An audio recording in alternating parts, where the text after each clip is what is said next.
Hi, I'm Senator John Marty. I wanted to give you a brief end-of-session wrap-up. The 2014 legislative session ended ahead of schedule, and I'm pleased. I think we actually passed a lot of significant legislation that will help Minnesota. For instance, the minimum wage bill. It'll really do much to help low-income workers make ends meet. We're phasing it in over a couple of years to get up to $9.50 an hour, which isn't enough for people to make ends meet, but it's a lot better than where it's been. I intend to continue working on that and other economic justice issues in the future years, but for now it was a significant accomplishment this year. I'd also like to mention that we've worked on a number of other bills. I've authored one that banned Triclosan, which is an antibacterial agent added to soap. Health department and a lot of public health experts will tell you it really isn't better than using regular hand soap, and it has some environmental and health consequences. There are risks to its use, and the health department and others recommend against using it.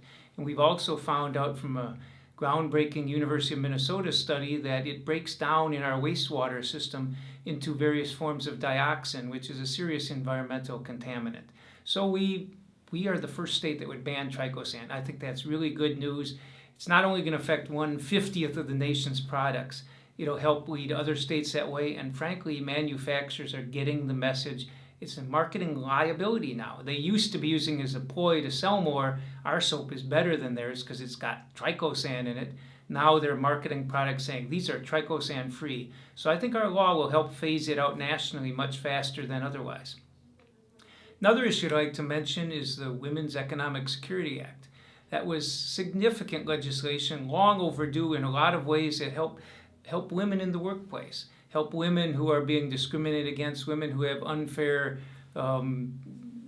barriers put up against them in promotions, in hiring, and everything else. And so I think that this was not as much as I would have liked to see, but it was important legislation and the first significant legislation we've had helping Minnesota women in the last several years. So I think that's a big step forward. Also would like to mention I carried a bill that would stop the puppy mills we've had, where we have some breeders of dogs and cats who treat the animals inhumanely.